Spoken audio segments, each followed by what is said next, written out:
Welcome to Fantasy Sports Daily, powered by FantasyGuru.com. Monday through Friday at 12 p.m. Eastern Standard Time, 9 a.m. Pacific. Ray Flowers breaks it all down for you from a fantasy sports perspective.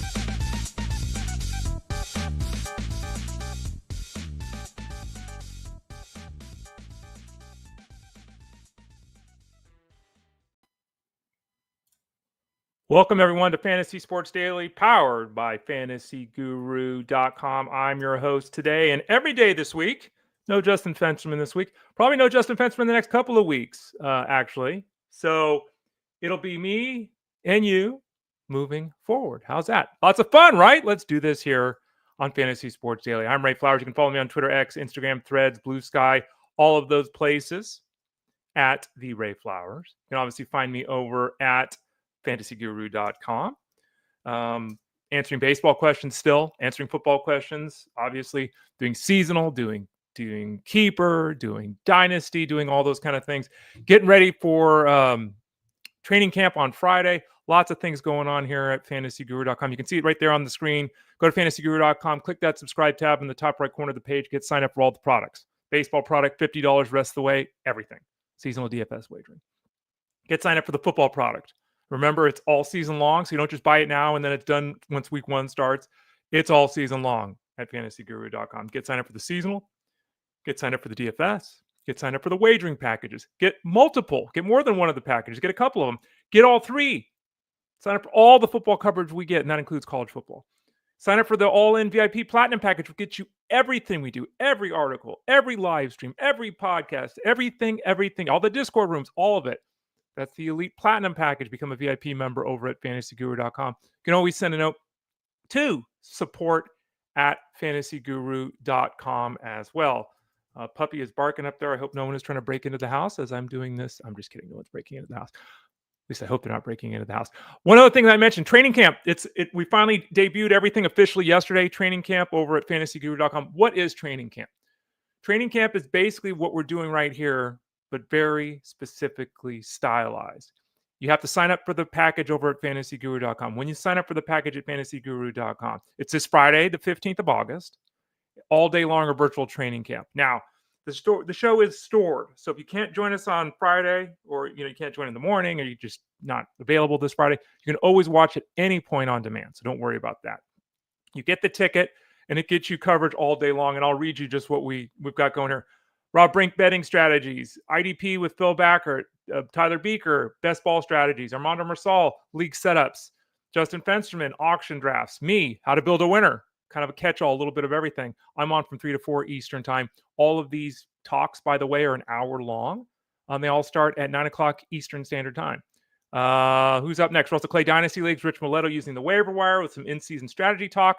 Chris Rose, Scott Bonder, Chris doing an intro to daily fantasy football, Scott doing a college fantasy football, and then Jeff and Ted on at 8 to 9 Eastern with the Q&A. So 12 hours of presentations, PowerPoint discussions. You can ask questions throughout to the people that are hosting all of these talks, again, from 9 to 9 on Friday. You also get entry into the 4th Annual Elite Mafia Championship Fantasy Football League, or I guess technically the Elite Mafia Fantasy Football Championship. You get a team there.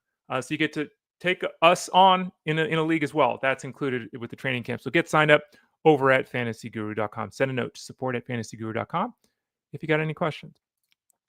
All right, what are we talking about today? We got some baseball to talk about, a bunch of young hitters to talk about, a bunch of trending upwardly mobile youngsters, kind of the next face of baseball. We'll talk about all those guys offensively.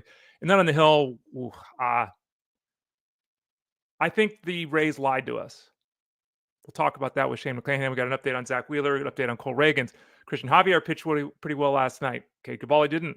Jacob Misiorowski got a health update. Josh Hader, why didn't the Astros tell us this Monday before lineups were set this week? Josh Hader's going for testing. We'll talk more about that. Pete Fairbanks as well. In about 25 minutes, we'll visit with Armando Marsal. It's a Tuesday. Armando's on today. Tomorrow, I'm hosting with Rich Mileto. I'll also be on the Elite Sports Show, Jeff Mann Show, Monday through Friday on SiriusXM Fantasy Sports Radio. That show is 2 to 5 p.m. Eastern Standard Time. Again, Justin Fensterman away with the birth of his child. So I'll be hosting this show in the morning. Then I'll be jumping on with Jeff from 2 to 5 Eastern tomorrow. Rich Mileto will join us at about 12:30 Eastern Time. Thursday, Tyler Beaker at 12:30 Eastern Time. Friday, Russell Clay at 12:30 Eastern Standard Time. And today at 12:30 Eastern Standard Time, Armando Marsal on Tuesday. We'll talk about the preseason, any big takeaways. We got the news with Jordan Love and the thumb and surgery, non-throwing hand, but we'll talk about that. His number one wide receiver may not be ready for week one. We lost a running back potentially for the start of the season for the Titans. What's going on in the backfield with the Bucks? What's going on in the backfield with the Dolphins? What about Brandon Aiyuk, Tet McMillan, Luther Burden, and Jaxson Dart? We'll talk all about that coming up with our Armando Marsal. All right, first up, Zack Neto, 3 for 3 last night, a couple of home runs, a couple of walks. And boy, has Zack Neto done some things.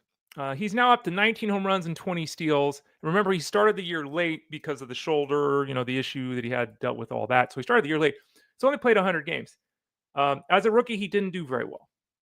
I mean, his OPS as a rookie was 685.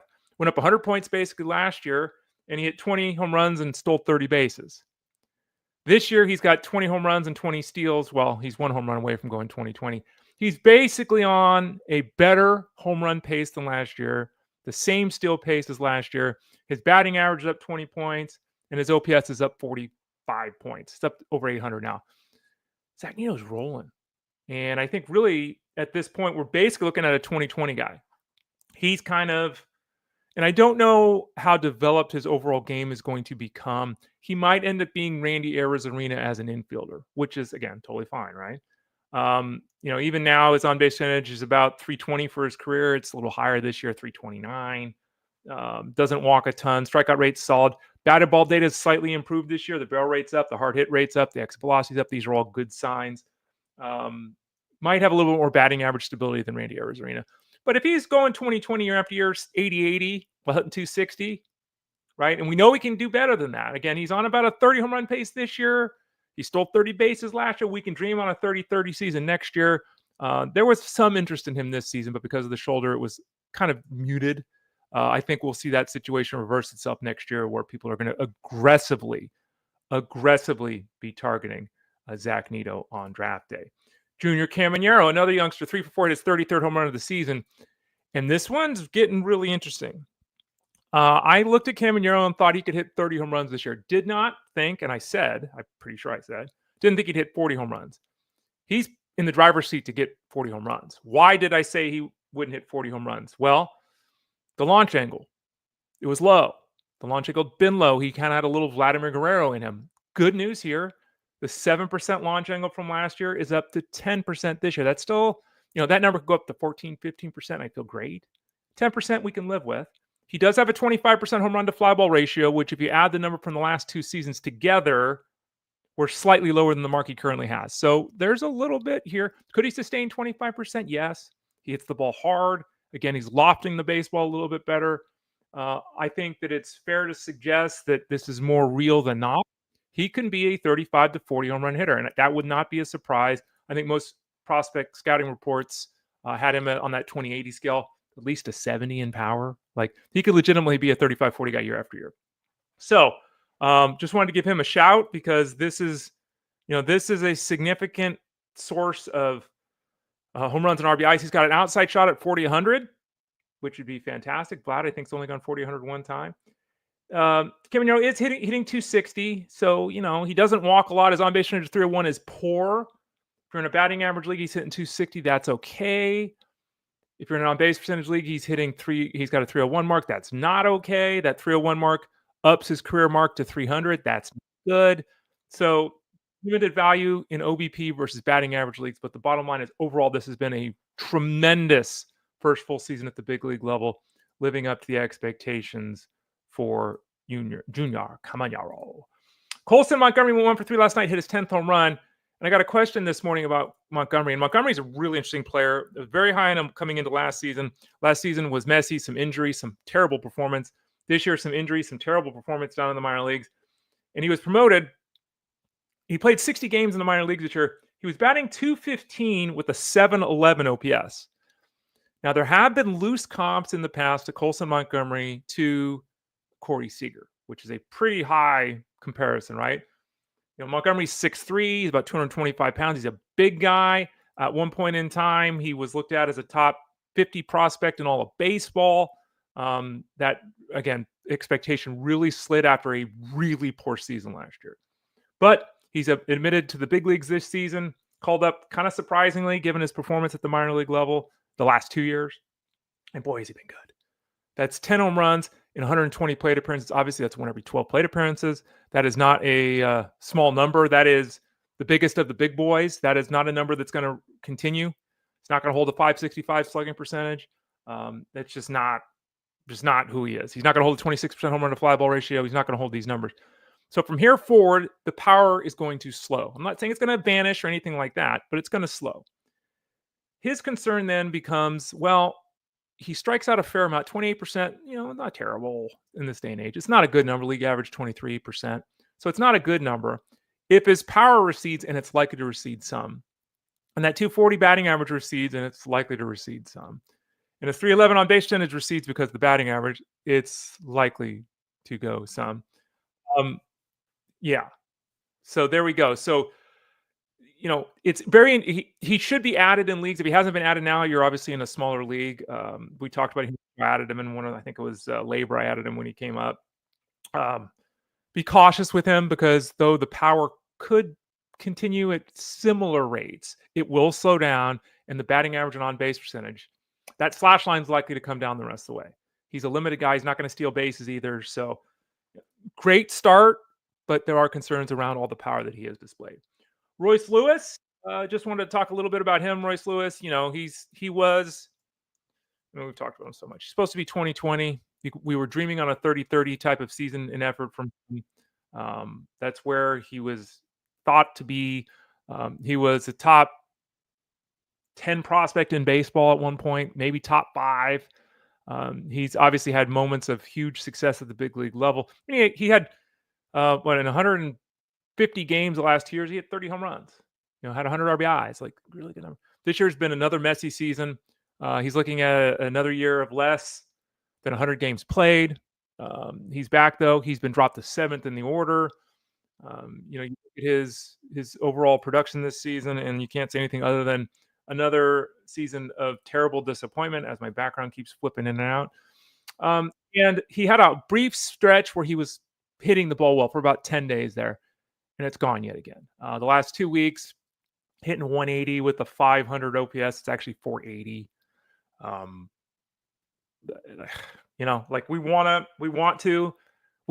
I can't put it past him having 8 home runs and 20 RBIs in September, right? Like, he's got the talent to do it. Would I anticipate him being usable at this point? He's got a 660 OPS hitting 230 with 1 steal. Like, he's not even usable. So not much going right for him. Certainly not much going right lately for him. And yeah, Royce Lewis.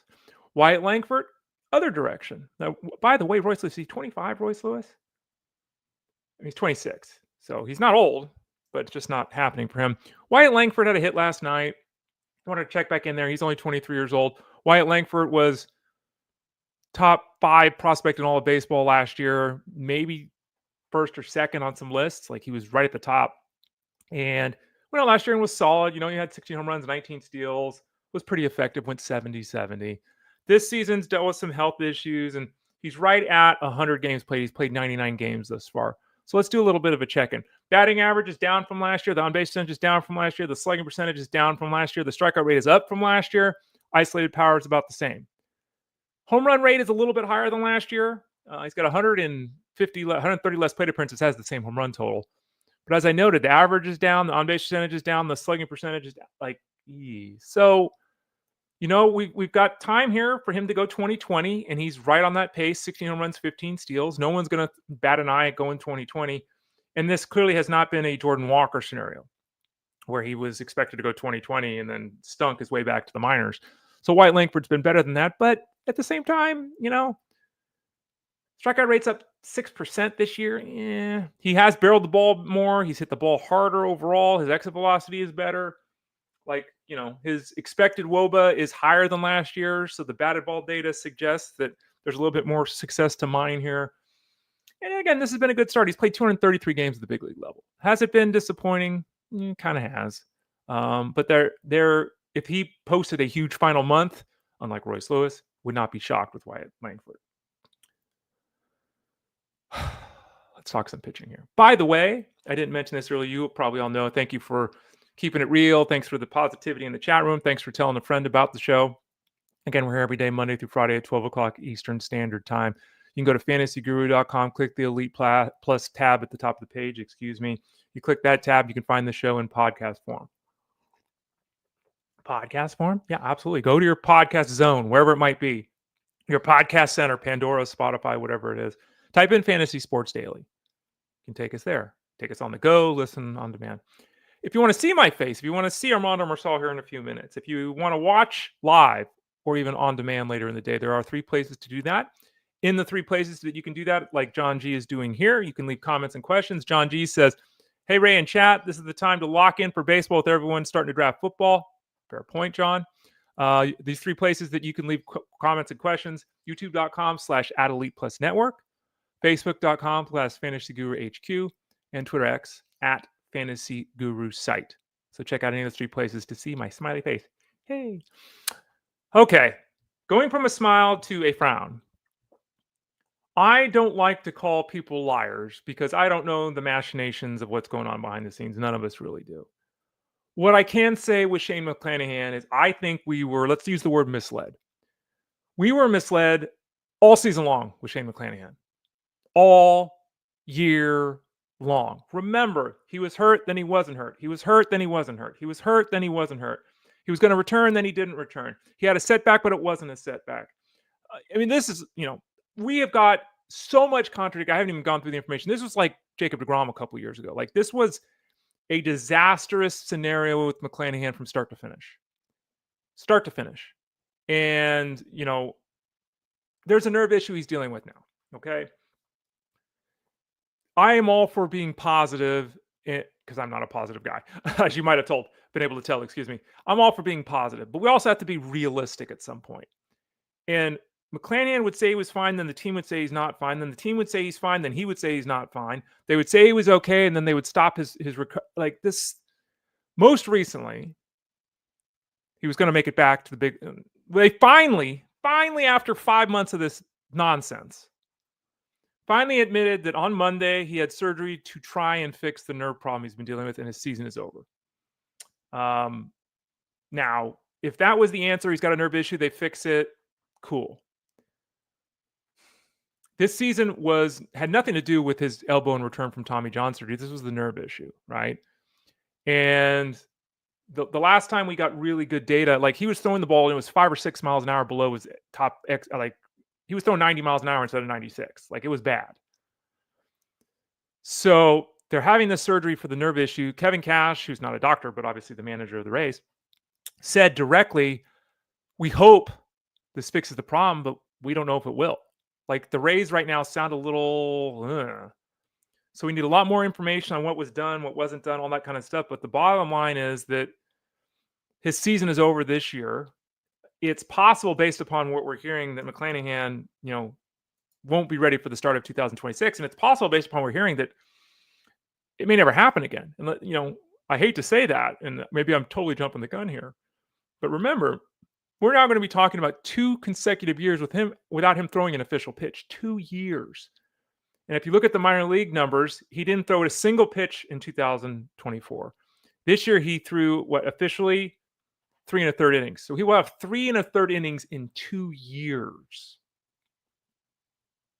So we will follow this story very closely. We will monitor this as we head into next season.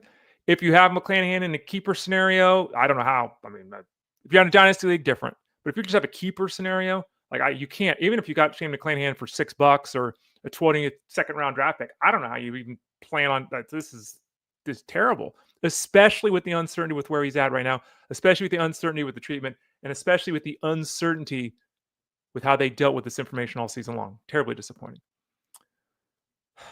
Zack Wheeler. We talked about Zack Wheeler yesterday. We mentioned the shoulder. We mentioned the pushing back to start. We mentioned the lack of velocity last time out. Well, positive news, despite all that we said yesterday with Wheeler here on the show. He's expecting to have a normal week after showing up on Monday yesterday, saying he felt fine. Okay. So he's been dealing with some shoulder stiffness. They've run tests. There's nothing, structurally wrong. but the velocity was down like 2 miles an hour. They barely let him throw 80 pitches. They gave him the extra day. Like, we're not out of the woods yet here. But currently the expectation is that he will start Friday against the Nationals, which would be on his normal turn. It's great to hear that is still the plan. It's great to hear that Wheeler showed up on Monday and said, I feel okay. But there are still these legitimate concerns with Zack Wheeler. And in the case of McClanahan, who everyone moved on from, there was hope with McClanahan, right, for the last 2.5 months, 3 months. We need, quote unquote, Zack Wheeler. So we'll be following this next outing very closely. I'm anticipating at this point, again, that he's starting Friday.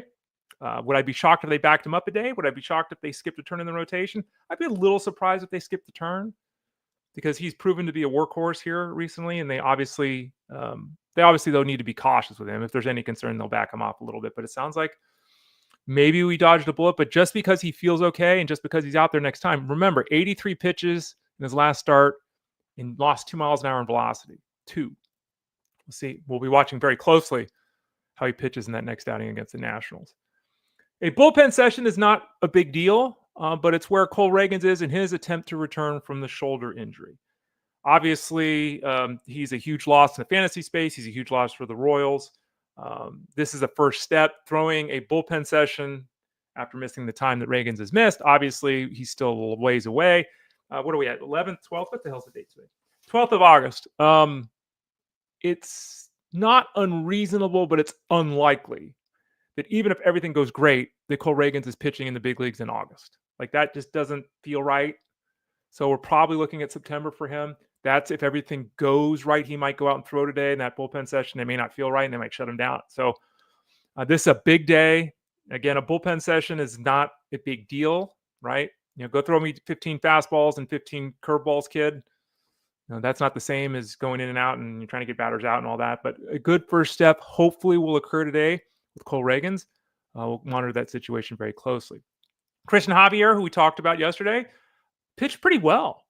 In fact, he allowed 2 runs and only 3 hits over 5 innings. And this is much like Cade Cavalli, we'll talk about in a second. Javier pitched poorly coming into yesterday. And then his first outing this season was really good. Now he's set to face the Orioles this weekend. The Orioles are messy.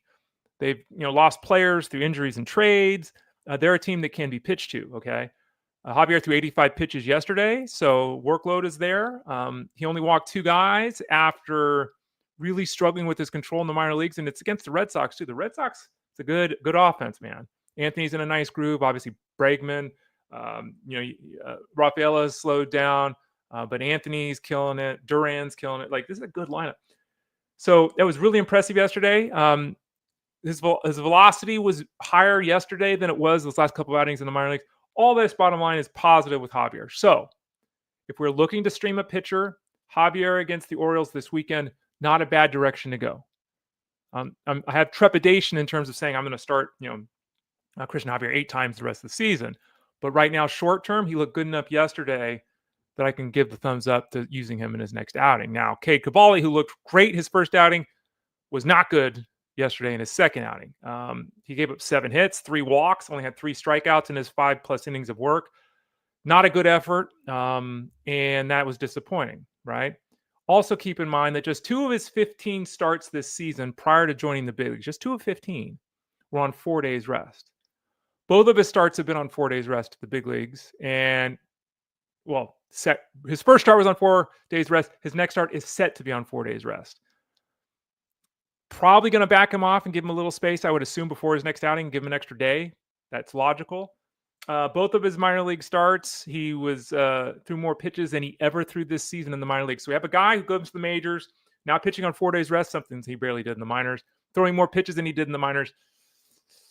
Again, this is why we had concerns with Cavalli earlier. Next time out, again, he's supposed to start Saturday against the Phillies. Even if they back that up to Sunday against the Phillies, we don't want to be using Cade Cavalli in that scenario. So we'll watch, but not start him if you were able to add him here over the weekend or the last couple of days. Jacob Misiorowski is coming back from the shin injury. GM Matt Arnold was talking to the press, and he said no decision has been made yet whether Misiorowski is going to just return from the injured list when the 15 days are up, or if he's going to make a minor league start before they put him back out in the big leagues. He only will have missed 2 weeks, so it's not like everything is lost. Maybe they bring him back and he's throwing 4 innings and 62 pitches, though. That's a concern. So even if he starts right out of the gate, there has to be some concern as to how deep the Brewers will let him go in the game. Will even qualify for a victory. He's been spectacular.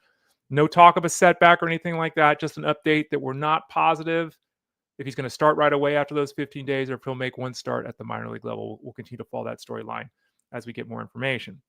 Going back to the Astros, I mentioned this earlier. Josh Hader has left shoulder discomfort. He's going for testing, or he went for testing, I guess, yesterday. We don't have the results. Astros didn't bother to tell us this until after the game. So sorry for everybody that set their lineup yesterday because the Astros didn't divulge what they knew was going on, which is really frustrating. They're under no obligation to do so, but it's frustrating. Come on, man. So tests are being run to determine what's going on with the shoulder. We just don't know. And this is obviously a huge concern because Hader is right at the top of the list of options in the working the 9th inning. He's been terrific this season. Brian Abreu, probably the next guy up in terms of working the 9th inning. Now, Brian King could be involved, maybe Sosa as well. I'd say Brian Abreu probably because he's a righty. The other 2 guys are lefties. We'll see what happens with Hader, but that's a situation to watch. You might want to speculatively add Abreu if he's available. He's pitched very well this season. And finally, Peter Fairbanks, 20 saves, 44.2 innings. And I say this in kind of a joking way, but not really. It's about time he gets injured. And I'm not saying that because I hope he gets injured or I want him to get injured, but it's just, that's where we're at. It's remarkable if you look at his workloads. Look at his workloads here the last couple of years. 45 and a third, 45 and a third, 44 and a third, 42 and 2/3. Save totals 25, 23, 20. His production to date is exactly the same as it was the last 2 years when he got hurt. Let's hope he gets that 30 save mark for the first time. Let's hope he keeps it going. Just wanted to throw that out there and say, we're about where we have been across the board with Pete Fairbanks here. Before we talk to Armando Marsal and discuss some football with him, I see Brandon A's got a question here. Morning, family, and happy Friday. Brandon's retired, so he's rubbing it in that we're all not. We were just talking about adding Marsal for Scott in the only league, and Scott goes out and swipes 2 bags. Go figure. This game really tests. It does. And as I mentioned on the show yesterday, I dropped Scott in Tout Wars, the league where I need steals, and like you said, he steals 2 bases. And I think that, and I'll just say this again for Brandon benefit, everyone else, I think everyone knows this, but a lot of you, in Brandon's case, he's in a league where there's no bench spots, if I remember correctly. So, a lot of you think you're making it easier by doing smaller leagues and all that. You're really not. In an NL only league, Victor Scott shouldn't be dropped. I didn't drop Victor Scott in a mixed league until yesterday, right? So, but in this scenario, we're talking about Marsal, who's obviously come up and stolen a ton of bases as well. He's got an intriguing bat for the Marlins. Neither one of those guys should really be on the waiver wire in most setups if you need speed. Though, again, in my scenario, I did drop him. I added, but was it Perkins? I had it yesterday. We talked about it on the show on Monday. But yeah, that's the game. And that's also why you got to take a broad picture. You know this, Brandon. You got to take the broad picture. You can't get so micro that you're only looking at 7 days, 10 days, 14 days. It just doesn't give you the whole picture that you really need. Exactamundo. All right. So there's our discussion for baseball. We'll hit up some baseball tomorrow here on the show. Again, I'll be back at 12 o'clock Eastern Standard Time. Rich Mileto, I hope, will be joining me at about 12:30, halfway through the show to talk some football. It's a Tuesday.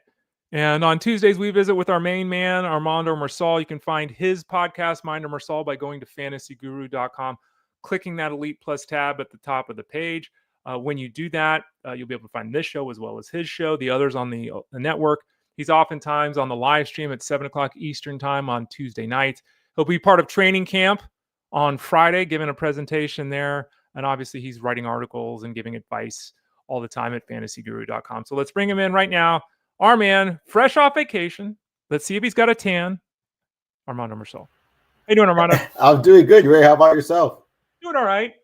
Looks like neither one of us got a super dark tan. But No. You stayed in state. I stayed in state, so it didn't really. But though you were at the beach, I was in the woods most of the time. So yeah, it was good. It was fun. I was at the beach, but we were going more like later in the afternoon. It was really, really hot, like to go in like midday and stuff like that when the sun was really out, really hot. So we took advantage of the pool there that time, and we were kind of in the pool, and the pool had a little shaded area and stuff. So we weren't getting that much sun, but we got some sun. It was fun. Definitely a good time out there, but ready to get back into football. Actually, I mean, look, I was still in football. Actually, I was still posting that stuff. It was still in Discord, but now we're all in now. Right? It's training camp week. I'm pumped. I'm excited. It's one of my favorite weeks of the year. Here's one of the bridges I walked across. My background.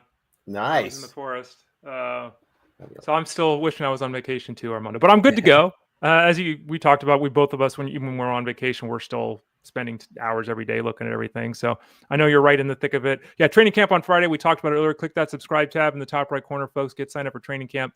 9 to 9, 12 full hours of coverage, presentations all day long. You can ask questions.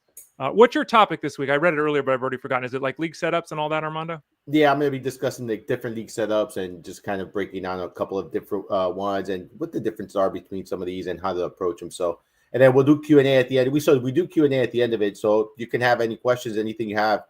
There's a specific situation or specifically you want me to discuss that day. We could definitely, if there's time, definitely dive into that as well. And Armando will be part of the 4th annual Elite Mafia Fantasy Football Championship. So if you sign up, you might. I think it's a random process. I don't think anyone gets to choose, but you might end up facing me. You might end up facing Armando, but that's something you get when you sign up for the product over at FG. Before we dive into some specifically pointed questions, broad picture, big picture, any takeaways from this first week at game action? A lot of guys obviously weren't even on the field. There were some injuries. Some guys maybe flashed a little bit here and there, but any real takeaways from week 1 of the preseason? I will say just take things with a grain of salt, right? Like you mentioned, there were some people out. There was some people not playing. There were some really good performances. I thought, I think some promising performances. A lot of rookies stood out to me this week.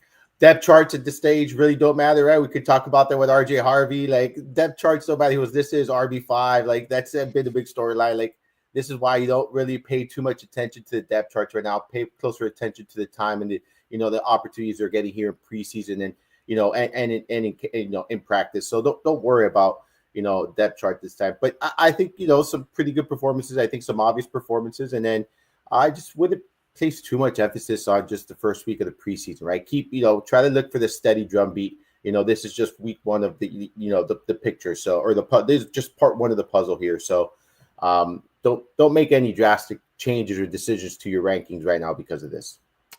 Armando Marsal's draft book is available. Do you update that once a week too, Armando? Yeah, I will be updating it today. I actually started making some changes before jumping on here. Once we get off, I'll make a couple more changes. But I don't make any major, it maybe like an injury, like someone like, Spears who got injured, maybe drop him down a little bit now, things like that, that I know he's going to be out multiple weeks. So maybe little things like that, but nothing major. And that draft book, by the way, for those people that are wondering what that is, it's basically a combination of auction value pricing and drafting. So it's kind of a combo of snake draft and auction. So it's a really interesting kind of one shot. A lot of people like simple. It's a very simple way to kind of look at players. So check that out. Armando's one of 3. There are 3 different scoring setups, all that kind of stuff. Which scoring setup is yours, Armando? I've forgotten. I'm sorry. Mine just half PPR. Tyler has tight end premium and Russell Clay has super flex. So there's 3 different unique setups right there that you can use the auction draft guide books for. Armando Marsal of fantasyguru.com. One of the bigger storylines here in the last 12 hours, the news broke that Jordan Love is going to have surgery on his left hand. It's on his left thumb. Everyone's saying it's his non-throwing arm. We can all breathe this sigh of relief, but it's football. You need your left hand to take snaps, to take snaps whether you're under center or in the shotgun. If you're running the football, I guess in theory you could shift the ball to your left hand, though a lot of quarterbacks probably don't do that. They just stay with their dominant hand. Does this change your opinion on Love? It sounds like he's going to be available for week 1. He's dealing with that. We also heard that Jayden Reed's got a foot injury that he could miss week 1. It's not a great start here. We know Christian Watson's out. Like it's not starting out great here for this offense with the Packers, Armando. No, it's not. This is not ideal right here, given what we've seen here, from these injuries. And look, it's not his throwing hand. I think he's going to be able to play through this, once, he's able to get on the field and he gets clearance to get on the field. I think he's going to be able to play through this. How efficient he's going to be remains to be seen. I already had him in that kind of QB2 bucket for me. Really going to stay right there within the bucket. Someone I wasn't really aggressively targeting. It's funny because I had this conversation with Tyler. Like, I like Jordan Love a lot. I do like him a lot, but I just haven't been drafting him. I just think there's just some uncertainty there.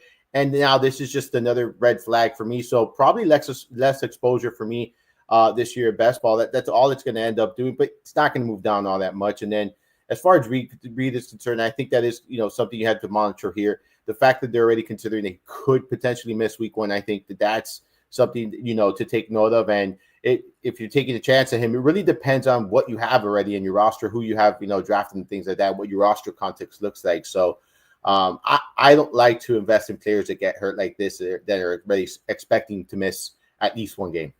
Part of my discussion on Friday with the training camp, we'll be talking about quarterbacks, drafting a second quarterback when you shouldn't do that. So check out my talk on Friday for that.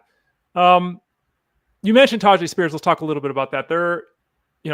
Spears is interesting. He's everyone, just kind of like what happened with the Steelers for years. Everyone wanted Jaylen Warren to take over. He never did. A lot of people in the fantasy space have wanted Tyjae Spears to take over, and Tony Pollard just keeps getting 1,000 yards and being the lead running back. Lots of hype for Spears. He was rising up draft boards.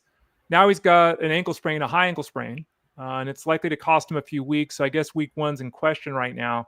So what are you doing in particular with Spears and Pollard in that backfield with the Titans? So Pollard was someone we were targeting aggressively already. I think this is good news for him because I think early in the season, we could see even more opportunities than we're expecting from him. So for me, Pollard remains a clear-cut, high-end RB2, one that I think has a safe floor with plenty of upside, and wouldn't mind him as my RB1. As far as Spears is concerned, these are tricky injuries, right? Because these could linger for a lengthy amount of time. Like it is, one of those situations where there's a window, but it could get re-aggravated. When that player returns, he might not be the same. So this is a very situational thing. I was targeting Spears before.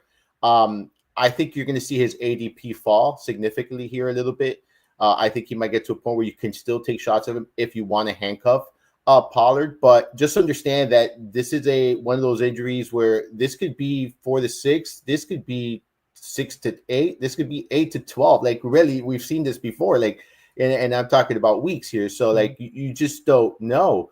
So I am kind of going to take the foot off the gas when it comes to Spears right now in my drafts. I think I have enough exposure to him as it is. So I'm just taking the foot off the gas when it comes to Spears. We saw Rachaad White lead the game over the weekend, and the drumbeat for Sean Tucker exploded. Now, let's not forget that the coaching staff last season repeatedly said we got to get the ball to Sean Tucker more. There was like 3 or 4 weeks where it was like the lead thing in the conversation when they were talking to the press on the day after the football game. They never got him the football. Okay, it never happened. Rachaad White didn't practice with the groin. It doesn't sound like he blew anything out, right? That kind of thing. So people were drafting Sean Tucker. I got a Sean Tucker. I'm running to the waiver wire. My Dynasty League Sean Tucker question. Sean Tucker, I mean, even if he surpasses White because he's hurt, if everyone loves Bucky Irvin and expects him to get 18 touches a week, it's not like Sean Tucker's going to come in here and catch 6 passes a week like Rachaad White. That's not the kind of game he brings, Armando. No, I think at best you're looking at him becoming the handcuff, the clear-cut handcuff here for Irving. Will there be some weeks like with White being the case? With White also, there was going to be some weeks where he had some standout value. I think we're going to see that here with Tucker. Or I think worst case scenario is it does become a committee between Irving and Tucker, and neither of them lived up to the expectations. I'm not going to overreact here with this Tucker situation. I'm going to continue reading it because I saw the same report as far as White's concerned. His injury doesn't appear to be long term. It doesn't appear to be serious. So let's see what he does here in the next couple of days, and then let's see if he plays in the second preseason game or if the third, and kind of go from there and see what happens here with this backfield. There could be a situation where they use all 3 backs. I mean, we saw that at times with this backfield last season, and we've seen this with other backfields where they're using 3 running backs. So we could see that here as well. So this is one of those. I like Tucker, but I'm not overreacting to this one game. Going back to the last situation with the Titans, I'll ask the question: anyone else with the Titans get an early season run? If Tyjae Spears doesn't play, in my opinion, Tony Pollard's getting 20 touches a week, and Correct. Probably Julius Chestnut. Exactly. I mean, Chestnut. You got Munnings. Yeah, I mean, I think it'd be Julius Chestnut, but again, it's not going to be like when Spears is healthy. It might be 17 for Pollard and 12 for Spears. In my opinion, if Spears is out, it's 20 for Pollard and 7 for Chestnut, right? It's not, I don't look at it being the same breakdown. Would I be drafting Chestnut? You better have like a 10-person bench. Like it's not, it's even then, right? Yeah, no, I don't. I'm not. There are other situations to handcuff better because I think at that point they might go out and add a running back somewhere. Like they might go and do that. Might free agent it Um, up when someone's released. Yeah. Yeah. I don't think that they would go with Chestnut like that. Now I could pull up the numbers. I do have access to pulling up the numbers. If you want it, What numbers I are you could pull them pulling up while we continue here. But I could tell you, in instances last year where Spears was about how many Oh, because you've opportunities. got your charts and everything. Yeah, Armando that's does fine. all that coverage. He breaks down red zones and usage rates and all that kind of Yeah. stuff, in addition to his roster or league setup information that'll have that further discussion on Friday. So, but we could keep going as I pull it up if you Okay. want, and then we'll come back to this one. The next situation, we'll go to your home state, Florida. We'll talk Miami. Devon Achane, obviously running back one. People taking him in the second round most drafts. Alexander Madison is done for the season with a neck injury. We're hearing it's not career threatening, but it is season ending for him. Jaylen Wright to the moon. I mean, to me, people say all the time, like, Ray, give me a name of a running back. And I got 3 names. If I'm not going to handcuff my own guys, which you should do, if you're going to pick up other people's handcuffs, which you really shouldn't do, I've said Ray Davis, I've said Trey Benson, and I'm saying Jaylen Wright. And now with Madison out of the way, Jaylen Wright, not only should he have some workload, per game here in season, Achane's not a big guy. He can miss some time. Achane goes down. Is it right to the moon? I've been on the right train since last season. I was completely wrong about him last year. Wasn't costing us anything. He's not costing us anything again this year. I'm right back on there. Look, you saw it. They got to the red zone. They got into the goal line, and they took out Achane for Wright. Right? And yes, he wasn't successful, but they did it, right? And this is something I think they're going to do in this part of the field when they get there.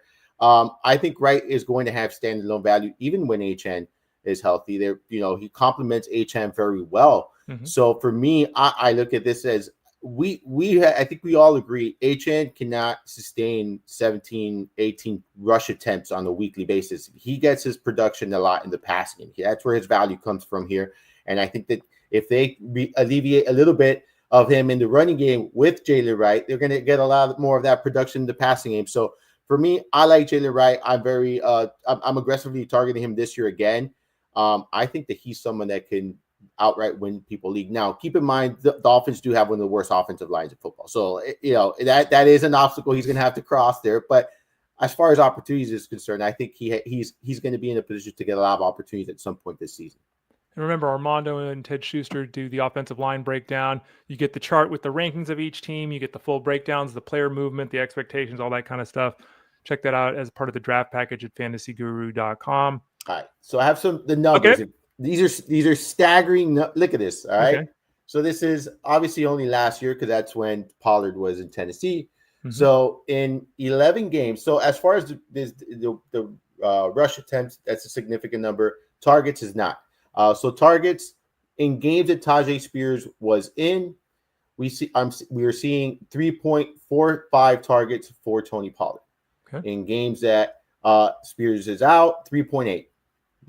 Nothing. Same. Yeah. Rush attempts, 13.6 in 11 games that Spears was in, 22 rush attempts per game in the 5 games that Spears was out. Tony Pollard last season. That is significant. And that's what I mean. Like, you're going to see a massive increase early on. You could potentially see this kind of usage early on for Pollard. And that is big. Like, that is huge for someone like Pollard. And then as far as let me see. Okay, so PPR points in itself, it wasn't that significant. It's about almost 2 fantasy points per game more. So it's not significant, but it's a good number.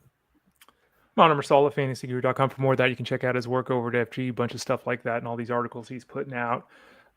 We kind of finally, I guess, got a legitimately honest update from Kyle Shanahan on Brandon Aiyuk, who he's going to be ready for week 1. There were people drafting him as if they were expecting to be ready for week 1, which is nonsense. We've said all along at fantasyguru.com, come on. He tore multiple ligaments in his knee. On track to return around week 6. Not he'll be back in week 6. No, it's a lock around week 6. So if he's back in week 6, it's a week or 2 for him to get his footing. Half the season, basically, before we can utilize Brandon Aiyuk. Is that about what you expected? And what does that do to your desire to put him on your roster? That's about what I was expecting. And like I always say with these kind of injuries, I try to keep an objective mind, right? And I expect him to be Brandon Aiyuk at prime and that first game back, or even the second game back, or even the third game back. I mean, we saw Hawkinson last year, right? Someone who was, one of the best at their position the years past, suffered an injury, the same thing. And it took him, a lot of time to get going. He didn't even have an elite season. So for me, I'm a little bit hesitant to take Aiyuk. I think I'm going to be more inclined to take him in leagues where there's deeper benches or you have an IR spot. I think in those kind of leagues, it makes a lot of sense. You can draft him. You can put him in the IR spot. You know that he's not going to get, any production for at least the first 6 weeks of the season, potentially more. And I do think because of this news, you're going to see his draft stock starting to drop to get to a point where it's going to be okay to draft him and you're not really using up early draft capital. So am I excited to draft him? Do I think he's going to come in and save my season? Probably not. I think I might be able to get a wide receiver 3/flex option if he's playing at a reasonable level, towards the end of the season. That's how I'm viewing him. Recently, Jeff Mans and I were in the Sirius XM host league draft.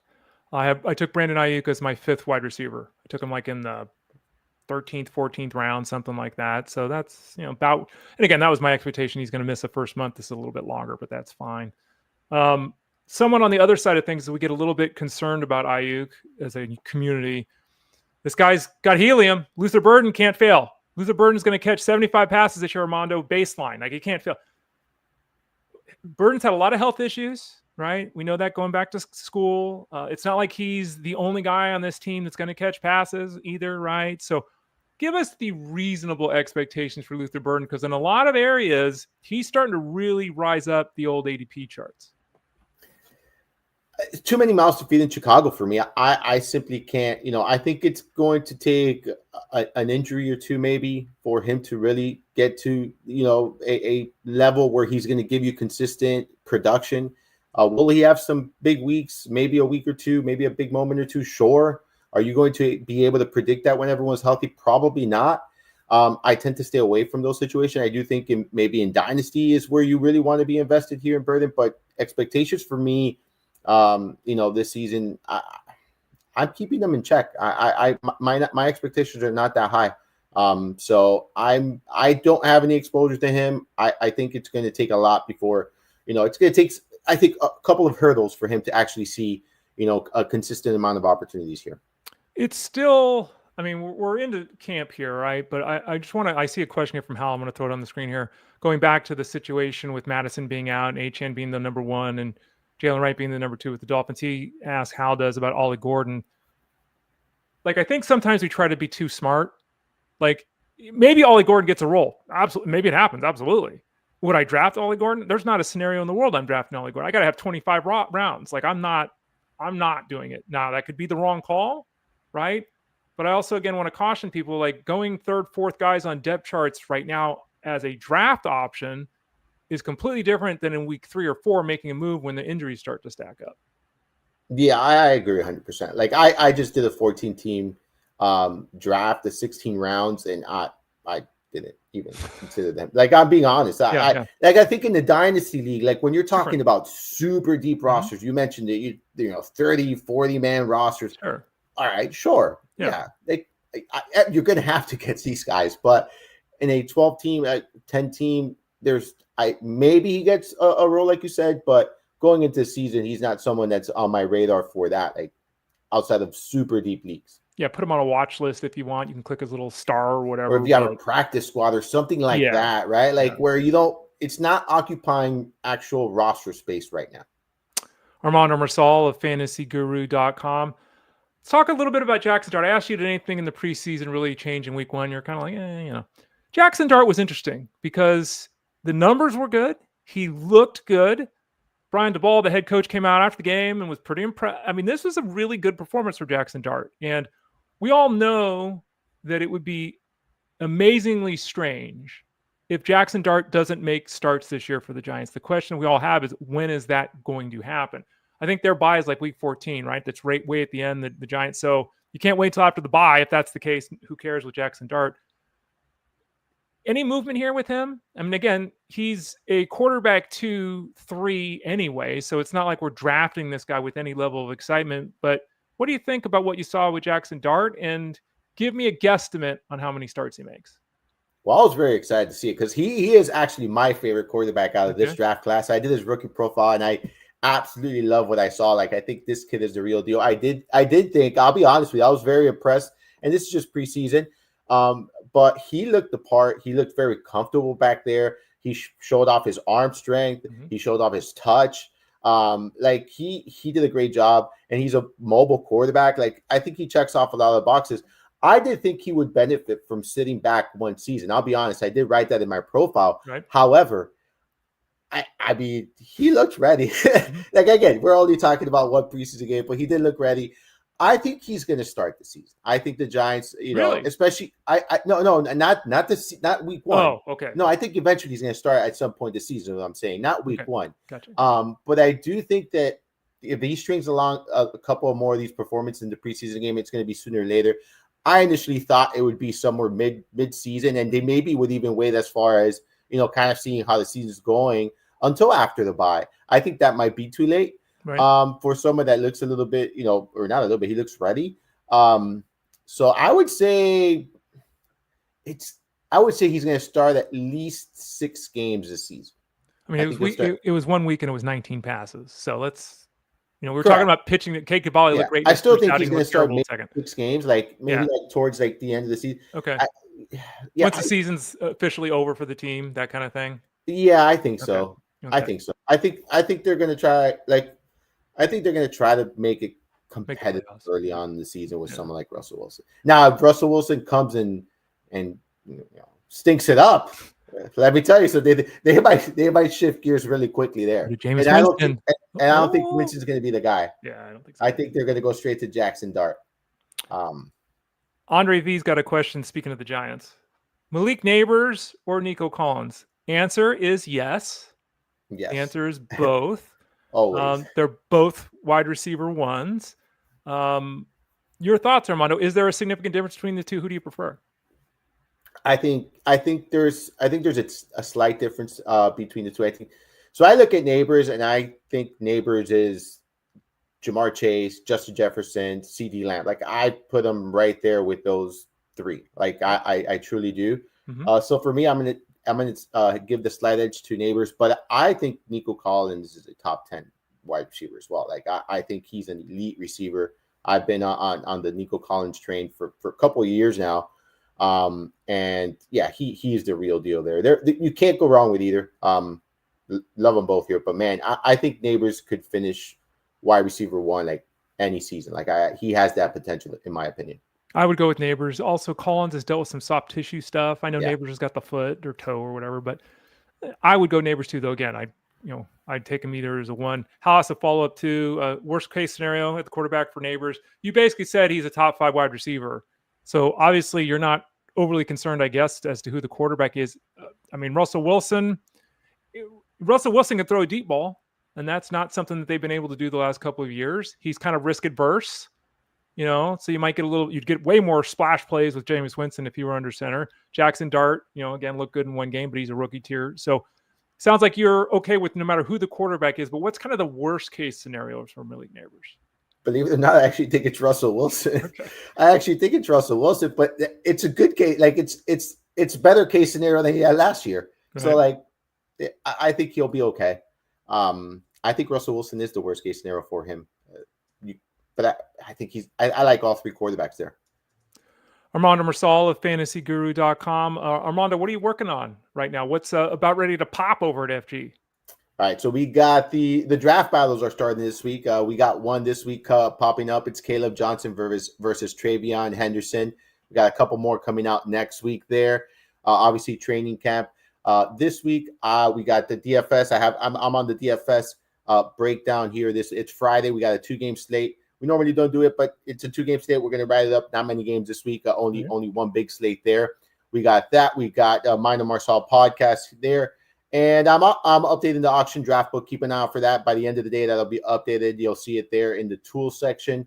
And you'll see some of the minor adjustments, nothing major, just a couple of the injuries, kind of moving things around. We got some more official news. So you got all that coming up here this week there at fantasyguru.com.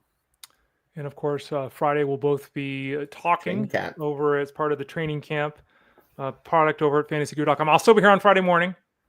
Jeff May will still be doing his show on SiriusXM. That's 2 to 5 Eastern, Monday through Friday. I'm on, was it 3 to, let's pull this up. Armando is on from 12 to 1 Eastern time, and I'm on from 3 to 4 Eastern time. Yeah. Armando is set to talk about football setups, football league setups, and roster construction. I'm building a winner. Mine's so nebulous. I can basically talk about anything because all we do is build winners at fantasyguru.com anyway. But yeah, that'll be a lot of fun. And then as we both have noted, if you do sign up for that training camp 12-day seminar on Friday, you get a ticket to the 4th annual Elite Mafia Fantasy Football Championship to take on guys like Armando and myself. Armando, as always, thanks for joining us today. Glad you had a good time. Glad you're ready to go here for the stretch drive in the preseason heading into week 1 in the NFL season. We'll continue to visit with you on Tuesdays, and we'll look forward to also seeing you on Friday. Yes, sir. Thank you so much for having me on. Always a blast. You got it. He's Armando Marsal. I'm Ray Flowers. Tomorrow I'll be hosting the show. Justin Fentzman away for the birth of his child. So I'll be hosting. I hope to be joined by Rich Mileto. If Rich is on, he'll be joining me at about 12:30 Eastern Standard Time. Half baseball, half football. That's the way we're going to continue to roll until the football season gets going. For Armando, I'm Ray. This has been Fantasy Sports Daily, powered by fantasyguru.com.